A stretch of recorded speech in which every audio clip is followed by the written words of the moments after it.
ఈ రిపోర్ట్ బయటకు వచ్చినప్పుడు ఏం చెప్పుండాల్సింది గత ముఖ్యమంత్రి గారు? నేను ఏ రోజు కూడా మీరు చూశారు, ఇది ప్రభుత్వం, మన కొత్త ప్రభుత్వంలోకి వచ్చాం, ఇది వెండెట్టా ప్రభుత్వం కాదు, ఇది పగా ప్రతీకారాల ప్రభుత్వం కాదు, ఇది కానీ తప్పు జరుగుతుంటే మటుకు చేతులు కట్టుకొని చూసే ప్రభుత్వం కూడా కాదు. అది మీకు చాలా పగడ్బందీగా తెలియజేస్తున్నాను విషయం. అలాంటిది ఆమె మీద ఎన్నో మాట్లాడినా మేము ఎప్పుడు మాట్లాడలా. రామతీర్థం గురించి జరిగినప్పుడు కూడా మేము మాట్లాడలా. కానీ ఈ రోజున రిపీట్ అయిపోతున్నాయి మిస్టేక్స్, అలవాటైపోయింది, ఆలవాలం అయిపోయింది. ఇంక ఇక్కడితో ఆగాలి. ఇది ఇప్పుడే ఫుల్ స్టాప్ టు దిస్. దీంట్లో ఒకరు నిందించట్లా. టీటీడీ బోర్డు ఉంది, వైసీపీ కాన్స్టిట్యూట్ చేసిన టీటీడీ బోర్డు ఉంది. వైవి సుబ్బారెడ్డి గారు ఉన్నారు టీటీడీ చైర్మన్గా, టీటీడీ ఈవోగా ధర్మారెడ్డి గారు ఉన్నారు. మళ్ళీ వాళ్ళు కాకుండా కొత్తగా వచ్చారు. ఈ 5 సంవత్సరాలు ఈ బోర్డు ఏం చేస్తూ ఉంది? ఈ టీటీడీ బోర్డుని మేము ప్రశ్నిస్తున్నాం. మీరు బయటికి రండి. గత ముఖ్యమంత్రి ఏం చేసి ఉండాల్సింది? వచ్చినప్పుడు మీరు పంపించండి ల్యాబ్స్కి. మీకు ఎవరైతే తప్పులు చేశారో వారి మీద మీరు చర్యలు తీసుకోండి అని చెప్పాలి. కానీ తప్పులు చేసిన వాళ్ళు వెనకేసుకొచ్చే విధానం ఏంటో నాకు అర్థం కావట్లేదు. ఇది ఆయన మార్చుకోవాలి. అంతేగాని మీరు అస్థిరత చేసే ఆలోచన కానే కాదు. ఇదే మీరు ఊహించండి. ఇంకా ఏ ధర్మం మీదైనా సరే ఇలాంటి అపవిత్రం ఒక చర్చి మీద జరిగిన, ఒక మస్జిద్ మీద జరిగిన దేశం అల్లకల్లోలం చేసేస్తారు. ప్రపంచం అంతా మాట్లాడతారు, గ్లోబల్ న్యూస్ అయిపోద్ది. కానీ దేశంలో కోట్లాది మంది హిందువులు అపవిత్రమైతే, ఈ ప్రసాదం అపవిత్రమైతే ఒక్కరు కూడా మాట్లాడకూడదు. ఇది సెక్యులర్ వ్యవస్థకు విఘాతం అంటే హిందువులకి మనోభావాలు ఉండవా? ఇది ఒక్కరు నిందించట్లా. అసలు మీరు ప్రస్తావన చేయకూడదు, ఇది తప్పు, ఇది మాట్లాడకూడదంటే ఎట్లా? ఇదే వేరే మతానికి మీరు అన్వయిస్తారా? నేను అన్ని మతాలని సమానంగా గౌరవించేవాడిని, ఇస్లాంని గౌరవించేవాడిని, క్రిస్టియానిటీని గౌరవించేవాళ్ళం. మేమందరం సనాతన ధర్మం అని మొత్తుకుంటున్నాం. దేనికి సనాతన ధర్మం అంటే?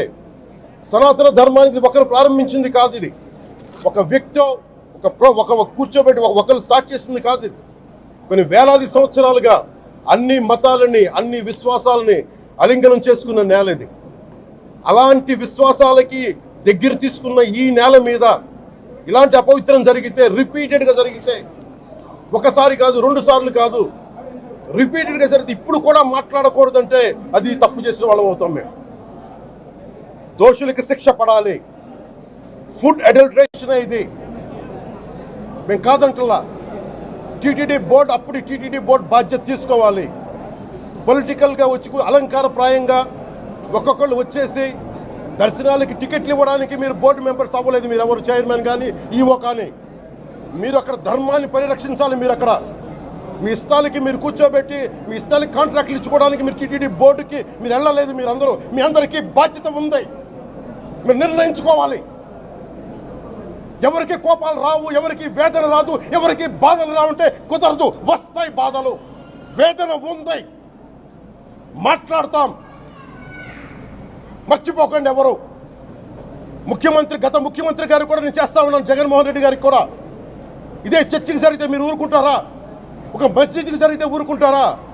ఒక తిరుమలకి జరిగినప్పుడు ఎందుకు వెనకేసుకొస్తారు? రాకండి. ఏ మతం మీద దాడి జరిగినా సంపూర్ణంగా నాతో సహా మేము ఖండిస్తాం, బయటకు వస్తాం.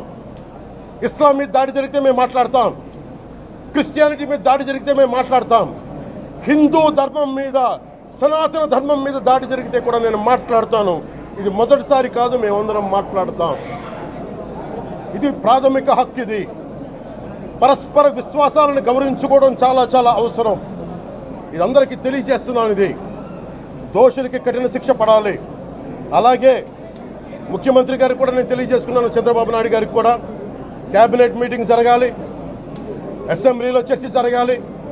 అసలు టీటీడీ ట్రస్ట్లో ఎన్ని అవకతవకలు జరిగినాయి, దీని మీద కూలంకషంగా దీని మీద చర్చలు జరగాలి. అలాగే నిన్న అందరూ మీడియా పెద్దలు కూడా అడుగుతూ ఉన్నారు, పత్రికాధిపతులు కూడా అడుగుతూ ఉన్నారు, మీడియా వారు కూడా అడుగుతున్నారు, దీన్ని సిబిఐకి తీసుకెళ్లాలా లేదా అనేది. అది గౌరవ ముఖ్యమంత్రి గారు నిర్ణయం తీసుకోమని. మీరు ఏ నిర్ణయం తీసుకున్నా క్యాబినెట్ మీ వెనకాల ఉంటుంది, ప్రజలు మీ వెనకే ఉంటారు. ఇది ఇక్కడితో ఆగాలని మనస్ఫూర్తిగా నేను కోరుకుంటున్నాను. అలాగే 40 సంవత్సరాలుగా కర్ణాటకలోని గీ కంపెనీకి ఇస్తూ ఉన్నారు. 15,000 కేజీలు అవసరం అవుతుంది నెయ్యి, మనకి స్వచ్ఛమైన నెయ్యి. అలాంటిది వీళ్ళు 1000 రూపాయలు కొన్నదాన్ని వీళ్ళు 360 రూపాయలకే వస్తుందని చెప్పి ఎవరో మిడిల్ మ్యాన్ వచ్చి చెప్పారు. ఆ మిడిల్ మ్యాన్ ఎవరు? దీని మీద సంతకం పెట్టింది ఎవరు? మీరు 1,00,000 లడ్డూలు మీరు అయోధ్యగా పంపించినప్పుడు మాట్లాడింది ఎవరు? చెక్ చేశారా? క్వాలిటీ చెక్ చేశారా? కోట్లాది మంది భగవంతుణ్ణి విశ్వాసం ప్రకటించే ప్రతి ఒక్కరి ఈ రోజున బాధకు గురయ్యారు. నాకు నిజంగా ఇంకో వేదన కూడా ఉంది. ఇది ఇంకొకరు నిందించట్లా. తిరుమలలో ఉండే ఇంతమంది సేవ చేసుకునే వ్యక్తులు కానీ మీరందరూ హిందువులే కదా. మీరందరూ టీటీలో ఉండే వందలాది మంది ఎంప్లాయీలు, మీకు ఉద్యోగులు, వేలాది మంది ఉద్యోగులు, మీరందరూ ఏం చేస్తున్నారు? మీరు హిందువులు కాదా? మీరు స్వామివారికి అపవిత్రం జరుగుతూ ఉంటే మీరు కల్తీనే జరుగుతుంది మీకు తెలిసి కూడా మీరు ఎందుకు కాముకున్నారు? భయపడ్డారా? వైసీపీ అంటే వైవి సుబ్బారెడ్డి గారంటే భయపడ్డారా? ధర్మారెడ్డి గారంటే భయపడ్డారా? ఏ స్వామి అయితే మీకు ఆశ్రయం ఇచ్చారో ఆ స్వామికి అపవిత్రం జరుగుతూ ఉంటే మీరందరూ కామ్గా కూర్చునే మీకు ఎలా వచ్చింది? మీకు ఇది నేను సాటి హిందువులను కూడా నేను ప్రశ్నిస్తున్నాను. మీరు కూడా తప్పు చేశారు దీంట్లో. ఇది ముందుగా ప్రతి హిందువు గౌరవించాల్సింది. దీన్ని మీ మతాన్ని మీరు గౌరవించుకోండి ఫస్ట్. ప్రతి హిందువు నేర్చుకోవాలి ఇది. ప్రతి హిందువు ఆత్మపరిశీలన చేసుకోవాలి. మీరు బయటికి రావాలి. తప్పు జరుగుతూ ఉంటే కూర్చొని చేతులు కట్టుకొని మనకెందుకులే అంటే ఇలాగే ఉంటాయి. ఇది మారాలి. ఇది అందుకు నేను కూడా దీంట్లో భాగమే. కాబట్టి నిజంగా నాకు ఇన్ని సమస్యలు చెప్పారు ఇన్ని సంవత్సరాలుగా. వైసీపీ మీద పోరాటాలు చేస్తున్న రోడ్లు బాగలేదంటే మాట్లాడాం, రైతుకి సమస్యలు వస్తే మాట్లాడాం, గుడులు అపవిత్రం చేస్తుంటే మాట్లాడాం. కానీ ఏ ఒక్కరు కూడా బలంగా కూర్చొని టీటీడీ ఉద్యోగులు ఎవరైనా సరే ఇలా జరుగుతుంది అని తెలిసి కూడా కామ్కున్నారంటే మీరు మహా అపరాధం చేశారు. ఆ మహా అపరాధానికి నేను కూడా నాకు సంబంధం లేకపోయినా ఈరోజు నేను ప్రాయశ్చిత దీక్ష మొదలుపెట్టాను. ఈరోజు 11 రోజులు స్వామివారికి నేను క్షమాపణలు కోరుకుంటూ దీక్ష తీసుకుంటున్నాను. ఇది మారాలి, భవిష్యత్తు ఇలా ఉండకూడదు అని కోరుకుంటూ సెలవు తీసుకున్నాను. నమో వెంకటేశాయ.